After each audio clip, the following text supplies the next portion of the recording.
विश्व भर को आर्य करना वेद का संदेश है। मृत्यु से किंचित न डरना ईश का आदेश है। सृष्टि सागर में हमारा वेद ही पतवार है। वेद ही जग में हमारा ज्योति जीवन सार है। वैदिक संस्कृति प्रचार संघ उदयपुर के तत्वावधान में वेद प्रचार का सुंदर कार्यक्रम चल रहा है। इसके लिए सभी को मैं साधुवाद देता हूँ। मैं अभी 20-25 मिनट पहले जुड़ा हूँ। प्रियंवदा जी को मैं सुन रहा था। इसमें नाम लिखा हुआ पंडित रामचंद्र जी आर्य सोनीपत। सोनीपत नाम लेते लगता है हर साल मैं सोनीपत जाता हूँ। चावन कुंड यज्ञ कराए, डीसीपी वहां पर आई। रामचंद्र जी एक ऐसे स्वाध्यायशील विद्वान है, तपस्वी हैं, साधक हैं। एक धर्मशाला में कार्यक्रम है, वहीं बैठे हुए हैं, चिंतन कर रहे हैं। तो ऐसे व्यक्ति को बहुत धन्यवाद देते हैं, नमन करते हैं।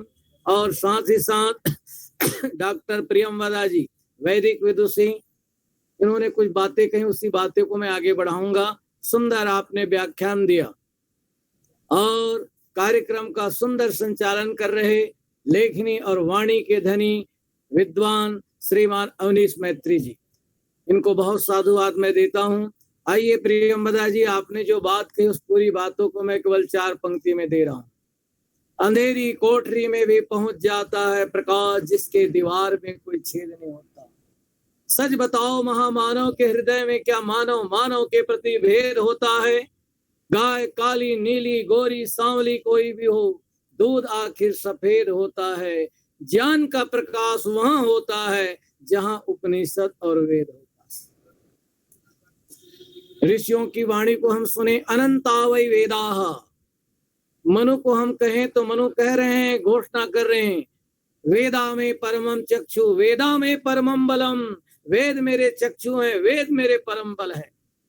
और आपने बहुत सुंदर बात कही अवनीश जी, चलते चलते दयानंद के उपकारों को याद किया। तो मैं एक ही शब्द में कह रहा हूँ, दुनिया के इतिहास में कोई टाट बाबा वाला हुआ, कोई बंसी वाला हुआ, कोई शंख वाला हुआ, परंतु पूरी दुनिया के इतिहास में दयानंद ही केवल ऐसा है जिसको हम वेदा वाला कहते हैं। दयानंद ने अपनी प्रतिष्ठा का ख्याल नहीं किया, वेदों की प्रतिष्ठा का ख्याल किया। तो बड़ी वेद के प्रति भक्ति थी। अब आइए जो बात मैं कहना चाहता हूं, यदि आप ऋग्वेद को पढ़ें तो ऋग्वेद को आप पारायण करेंगे तो उसमें 74 बार धर्म शब्द आया हुआ। और आप लोग आर्य समाज के नियम जोर जोर से बोल देते हैं, वेद का पढ़ना पढ़ाना सुनना सुनाना परम धर्म है। अब धर्म शब्द 74 बार आए हुए हैं। आपसे मैं प्रश्न कर रहा हूं, आज से 50 साल पहले मकान बड़े थे, आज बड़े हैं। 50 साल पहले बच्चे ज्यादा थे, आज ज्यादा हैं। और 50 साल पहले नोट ज्यादा थे, आज ज्यादा है। ये जो मैं बातें कर रहा हूँ ये चिंतन का विषय है। प्रभु कृपा से मेरी 50 पुस्तक लिखी हुई है। एक चिंतन आया मेरे जीवन, पता चला 50 साल पहले मकान छोटे थे, आज मकान बड़े हैं। एक ही आंगन में 4 खाटें लग जाती थी, लोग जीवन जीते थे। 50 साल पहले बच्चे ज्यादा थे, आज बच्चे कम हैं, 7-7 बच्चे, आज 2 ही बच्चे हो, चाहे नेता अभिनेता हो। 50 साल पहले नोट कम थे, आज नोट ज्यादा। पता क्या चला? पहले बच्चे ज्यादा थे, मकान छोटे थे और पैसे कम थे तो भी लोग सुखी थे। आज मकान बड़े हैं, बच्चे बहुत कम हैं, पैसा बहुत ज्यादा है तो भी हम दुखी हैं। कारण क्या है? धर्म के मार्ग से हम विमुख हो गए। तो आइए, धर्म क्या है? वेदो खिलो धर्म मूलम, धर्म का मूल वेद है। और फिर ये कहना चाहता हूं, धर्म है क्या? आत्मना प्रतिकूलानि परेशान न समाचरे, कि हम जो व्यवहार हमें अच्छा नहीं लगता दूसरों से न करे, धर्म है। और आइए ऋषि दयानंद से आगे की बात करते हैं, वेद का पढ़ना पढ़ाना सुनना सुनाना सब आर्यों का परम धर्म है। मॉरिशस में 2 बार मैं जा चुका, बहुत अच्छी बात है। वहां पर बेटियों को पंडिता की उपाधि देते हैं। तो संयोग से हमारे उदय नारायण गंगू जी कहने लगे, शास्त्री जी इनकी परीक्षा लीजिए। तो मैं देख रहा हूँ वो बच्चियां वेद मंत्रों का पाठ करती हैं, पंडिता की पदवी प्राप्त होती है। तो दयानंद की कृपा है। श्रीमती अमीना गुरु फकीम मुस्लिम थी, उनसे मेरी मुलाकात हुई। हमने भी कुछ साहित्य दिया, अपने फिर समाज वाले भी दिए। तमीना गुरी खपीम कहने लगी, शास्त्री जी आज यदि मैं राष्ट्रपति के पद को सुशोभित कर रही हूं, उसका कारण क्या है? केवल महर्षि दयानंद है। आप मॉरिशस जाइए, केवल आर्य सभा मॉरिशस कहिए, आपको एयरपोर्ट में आपका स्वागत करेंगे। मॉरिशस की धरती में कई आर्य समाजें हैं, 500 समाजें हैं। उसका कारण केवल सत्याप्रकाश है। इसलिए आइए, ऋषि ने हर तरफ अपना काम किया। हमने ऋषि दयानंद से पूछा, बच्चों के लिए कोई पुस्तक हो, व्यवहार भानु पढ़िए। संस्कार के लिए कोई पुस्तक हो, संस्कार विधि पढ़िए। गौ रक्षा के लिए कोई कार्य हो, गोकर्णा निधि पढ़िए। बातें हैं आपको जाननी है, विद्वान व्यक्ति ऋग्वेदादि भाष्य भूमिका पढ़िए। और उसके बाद कहते हैं सत्याप्रकाश। घूम ली, कहीं पाया नहीं प्रकाश, दूर अंधेरा हुआ जब पढ़ा सत्यार्थ प्रकाश। तो इसलिए आओ, मेरा निवेदन है, यहाँ कई विद्वान बैठे हैं। मैं देख रहा हूं हमारी कविता जी भी जुड़ी हैं इस कार्यक्रम में, पर जी कनाडा से जुड़ी है। यहाँ भी मैं 2 बार कनाडा जा चुका, चारों वेद के भाष्यकार भी वहां मुझे मिले। जो यदि अच्छा लेखक है वो लिखने का काम करे, आगे बढ़ाते रहिए। जानकारी की भूख मिटाती है किताबें, कुतूहल की प्यास बुझाती है किताबें। हम अपने बलबूते खड़े हो सकें, हमें इस काबिल बनाती है किताबें। सत्याप्रकाश नहीं होता, हम और आप नहीं होते।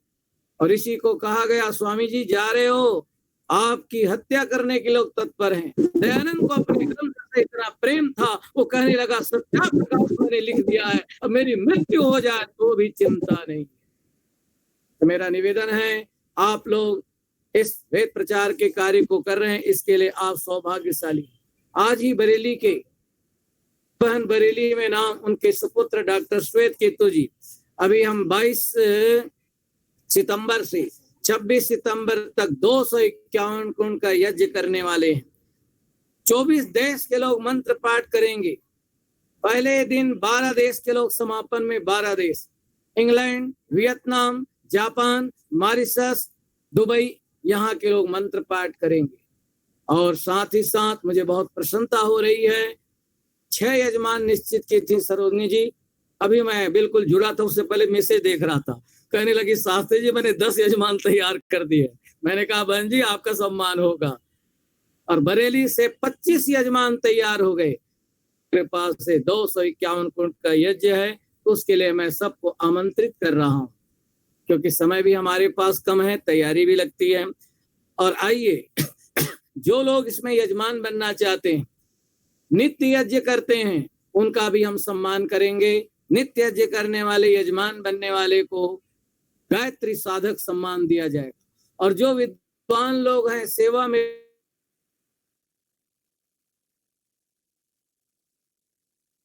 जयपुर इस क्षेत्र के हों, आप अवनीश मैत्री जी से संपर्क करें। उसमें 2 काम करना है, अपना नाम, अपना पूरा पता, पिन कोड सहित और व्हाट्सएप नंबर ऑनलाइन ही हम भेज पाएंगे। तो आओ, आप सबका हार्दिक स्वागत। अब आप प्रश्न पैदा होगा, इस यज्ञ के प्रति रुचि क्यों बढ़ी? प्रियमवदा जी यहाँ बैठी हैं। एक समय ऐसा था हापुड़ के यहाँ, आर्य समाज हापुड़ में, मैं यज्ञ का ब्रह्मा था और पवित्रा जी उस ब्रह्मचारियों के साथ उस कार्यक्रम में वेद पाठ करने आई थी। तो वहां पर एक स्वामी जी हुए, बहुत बड़े विद्वान। तो मेरे अपने 218 एपिसोड हो गए हैं। मैं अपने श्रोताओं कहता हूँ डायरी लेके बैठा था। धन्य आज वो स्वामी जी नहीं, वो 100 साल हो गए उस समाज को।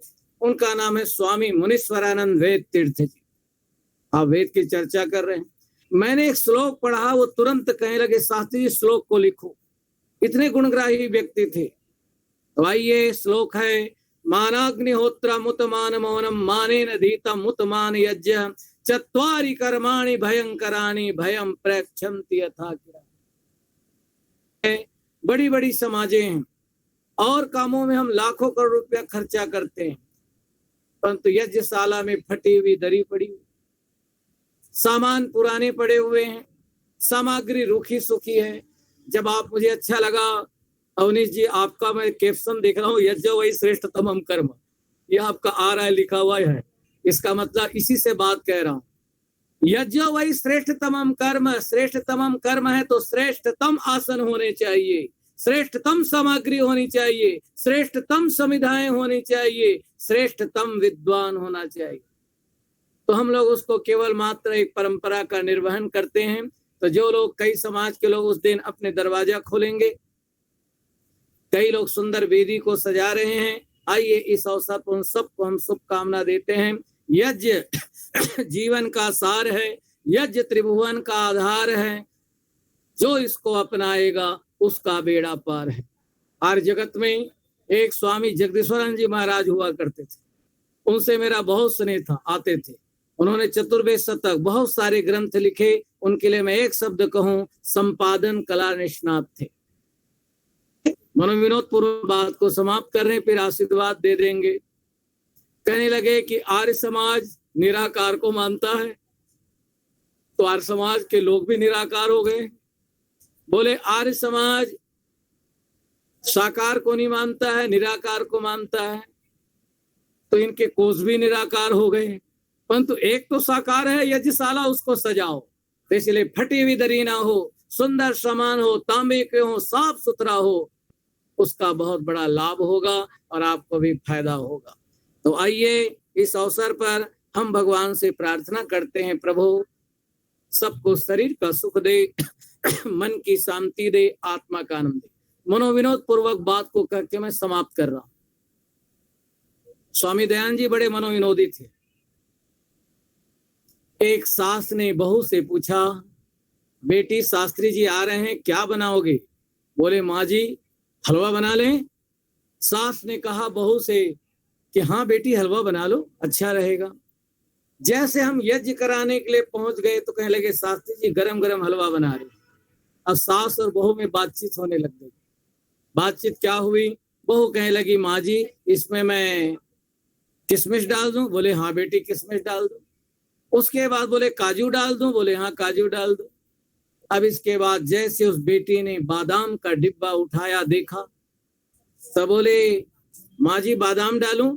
परंतु जैसे उस बेटी ने बादाम को निकाल कर देखा तो उसमें घुन लगे हुए थे। तो उसमें कहेंगे माता जी इसमें घुन लगे हुए, इसको क्या हलवा में डालूं? बोले नहीं नहीं इसको मत डालो, सामग्री में डाल दो। हम सारी दरिद्रता और चीजों में दिखाते हैं। सामग्री शुद्ध हो, सुगंधित, पुष्टिवर्धनम, तो उसका मनोवांछित लाभ होता है। इसी भावना के साथ आइए दोनों हाथ जोड़िए। जितना आपने सुना इन सत्रों में उन सब का सार मैं दे रहा हूं, और उसी के साथ संस्कृत का श्लोक पढ़ के हम आशीर्वाद दे देंगे। वो हमारी यज्ञालोक पुस्तक में रखी गई है वो पंक्ति। आइए पंक्ति है, हम देवता ना बने कोई गम नहीं, हम दानव ना बने ये भी कोई गम नहीं। ना जिए दूसरों के लिए कोई गम नहीं, जीना दो दूसरों को ये भी कोई कम नहीं। इतना भी कर लो तो लाभ। गिरते हुए को ना उठाए कोई गम नहीं, उठते हुए को ना गिराएं ये भी कोई कम नहीं। ये भी बहुत बड़ा यज्ञ है। तो आपने मुझे मान दिया। पढ़ रहा था मुख्य अतिथि। धन्य ये देश 5 यज्ञ में अतिथि यज्ञ है। वो अतिथि यज्ञ अब केवल कार्ड में सीमित है। ये भी बहुत बड़ी बात है। कार्ड होता है ना, विशिष्ट अतिथि, मुख्य अतिथि। ये अतिथि यज्ञ की महानता इस देश की ध्यान दीजिए। वो आज अतिथि शब्द आप मुझे कार्ड में लिख के दे रहे हैं, व्हाट्सएप मेरे दिख रहे हैं। आगे चलो। को ना उठाएं कोई गम नहीं, उठते हुए को ना गिराएं कोई भी कम नहीं। और ऋषि दयानंद व्यवहार भानु के अंदर में पहला श्लोक मनु का देते हैं, आत्मज्ञानम समारंभ। वही पंक्ति के साथ वाणी को विराम दे देते हैं। दूसरे को जाने ना जाने कोई गम नहीं, अपने को जान जाए ये भी कोई कम नहीं, आत्मज्ञान हो जाए। इसी शुभकामना के साथ आइए सबके लिए मंगल कामना 4 पंक्ति श्लोक के साथ। कामा संतु सुभास देव यजताम यान्त्वासि स पूर्णताम श्रीरेषां सदने सुनित्य सुखदा सौभाग्यता संवसेर वर्धन्तां धनमायुरास्तिकमति प्राण प्रजा यज्वनाम आसक्ति परिहीयताम सुयसो वृद्धि सदा जायताम। यहाँ सब विद्वान बैठे हैं। बस इसी प्रार्थना के साथ मिले संपदा जो भी इनको, उसको माने आपकी, घड़ी न आने पावे इन पर कोई भी संताप की। यही कामना प्रभु आपसे कर हम बारंबार रहे, सदा फूलता फलता भगवान ये वैदिक संस्कृति परिवार रहे, ये याजक परिवार रहे। इसी के साथ आपका बहुत बहुत धन्यवाद। सादर निमंत्रण आप सबके लिए 22 सितंबर सायं 5 बजे 251 कुंड गायत्री यज्ञ, 24 देश के लोग इसमें जुड़ेंगे। ओम शांति शांति शांति। अद्भुत, बहुत बढ़िया। आदरणीय आचार्य जी का बहुत धन्यवाद। आपने बहुत ही सुंदर आशीर्वचन यहाँ पर प्रस्तुत किए हैं और कार्यक्रम के समापन की शोभा को बहुत बढ़ाया है, तो आपका बहुत धन्यवाद। मैं यहाँ उपस्थित श्रोताओं को बताना चाहता हूँ कि आचार्य जी ने पिछले 1.5 वर्ष में इतना अधिक प्रचार का कार्य किया है जिसकी मैं क्या आपसे बात करूं, शब्द भी कम पड़ जाते हैं मेरे पास। रहते हुए महामृत्युंजय महायज्ञ का आयोजन किया जिसमें लगभग 12 देशों के लोग उस कार्यक्रम में जुड़े और 270 से अधिक परिवार उस समारोह में उपस्थित होते थे प्रतिदिन। 1 माह का ये कार्यक्रम हुआ, बहुत ही सुंदर। इसके अतिरिक्त आपने लगभग 220, 22, 25 तक आपने वेबिनार्स जो है वो प्रत्येक सप्ताह आप 2 दिन मंगलवार और शनिवार को करते रहे हैं, अभी भी निरंतर जारी हैं। तो बहुत ही सुंदर वेद प्रचार का ये कार्यक्रम आपके माध्यम से हो रहा है। आपने बहुत सारी पुस्तकों का संकलन किया, प्रणयन किया, बहुत सारी पुस्तकों को लिखा है। अभी आपकी रिसेंटली अभी महामृत्युंजय मंत्र के ऊपर आपने बहुत ही सुंदर पुस्तक लिखी, मुझे भेजी आपने, जो पूर्व में मेरे माध्यम से लगभग 15-20 जो यजमान परिवार उस कार्यक्रम से जुड़े थे, तो उनके लिए वो पुस्तकें मुझे वितरित करनी है। तो बहुत ही सुंदर वेद प्रचार का कार्यक्रम ये आचार्य जी के माध्यम से हो रहा है। हम सभी का परम सौभाग्य है कि 251 कुंडीय ये जो गायत्री महायज्ञ हो रहा है, इसमें भी हम भाग लें और धर्म लाभ प्राप्त करें। आपको कुछ नहीं करना है, अपने घर पर यज्ञ का आयोजन करना है। आपका घर अपने आप यज्ञ करना सीखेगा। यज्ञ के ब्रह्मा आचार्य जी हैं और वे सभी जो निर्देश हैं यज्ञ के वो आपको समय समय पर देंगे। अनेक विद्वानों को सुनने का मौका उस कार्यक्रम में मिलेगा। तो 22 तारीख को, 22 सितंबर को शाम को 5 बजे से 7 बजे तक ये कार्यक्रम है, तो आप सभी अवश्य प्रयास करें। किसी भी प्रकार की अन्य सूचना के लिए आप मेरे से संपर्क कर सकते हैं। आइए, वेद प्रचार का ये कार्यक्रम अब अपनी समाप्ति की ओर है। आप सभी यहाँ पर इस कार्यक्रम में उपस्थित हुए, जो इस आर्य समाज उदयपुर के सत्संग भवन से बाहर जितने भी लोग जुड़े हैं, मैं उन सभी का बहुत आभार और धन्यवाद ज्ञापित करता हूं। आपने अपना समय निकाला और आप इस कार्यक्रम से जुड़े, आपका बहुत बहुत धन्यवाद। दूसरा, जिन आदरणीय पीयूष जी ने जो बहुत ही सुंदर भजनों के साथ में इस कार्यक्रम की शोभा को बढ़ाया, सुंदरता को बढ़ाया, इसमें इतना रस आया हमें सुनने में, उनका भी बहुत धन्यवाद। गुरुकुल की ब्रह्मचारिणियां जिन्होंने लगातार 3 दिन बहुत ही सुंदर सुंदर भजनों का रसास्वादन हमें करवाया, उसके लिए उनका भी बहुत आभार और धन्यवाद ज्ञापित करता हूं। बाकी जो हमारे 2 आचार्य, मुख्य आचार्य रहे और आचार्य जी, उनका तो बहुत बहुत धन्यवाद और आभार है कि उन्होंने इतनी सुंदर वेद विषय की ये वार्ता और चर्चा हमारे समक्ष रखी। बहुत ही गूढ़ व्याख्यान, संस्कृत के मंत्रों और शब्दों की व्याख्या के साथ में आदरणीय आचार्य रामचंद्र जी ने प्रस्तुत किया और आदरणीय प्रियमदा जी ने भी बहुत ही सुंदर व्याख्यान के माध्यम से हमें महर्षि दयानंद ने जो समाज के उत्थान के लिए, धर्म के उत्थान के लिए और वेदों की पुनर्स्थापना के लिए जितना प्रयास किया, उस सभी का बहुत ही सुंदर आपने वर्णन किया। वेद को ही ईश्वरीय ज्ञान क्यों माना, क्यों जाना जाता है, क्या कारण है उसके पीछे, बहुत ही आपने तर्क के माध्यम से सप्रमाण आपने उसको बहुत ही सुंदर व्याख्या की, उसको समझाया। तो मैं समझता हूं कि ये हमारा वेद प्रचार का कार्यक्रम बहुत ही सफल और सुंदर रहा। यहाँ पर जितने भी लोग इस कार्यक्रम से जुड़े, वे अवश्य ही इस कार्यक्रम से लाभान्वित हुए होंगे, ऐसा मेरा विश्वास है। आइए, अब हम इस कार्यक्रम को शांति पाठ के साथ में समापन करेंगे और उसके पश्चात फिर आगे की जो प्रसाद की व्यवस्था है वो वहां पर जो लोग हैं वो अवश्य उसको ग्रहण करके उसके बाद ही आगे अपना जाएं। ओम। आइए अब शांति पाठ करते हैं और आज के इस सत्र का समापन करते हैं। ओम द्यौ शांतिरंतरिक्षं शांतिः पृथिवी शांतिरापः शांतिरोषधयः शांतिः वनस्पतयः शांतिर्विश्वे देवाः शांतिर्ब्रह्म शांति सर्वं शांति शांतिरेव शांति सामा शान्तिरेधि। ओम शांति शांति शांति।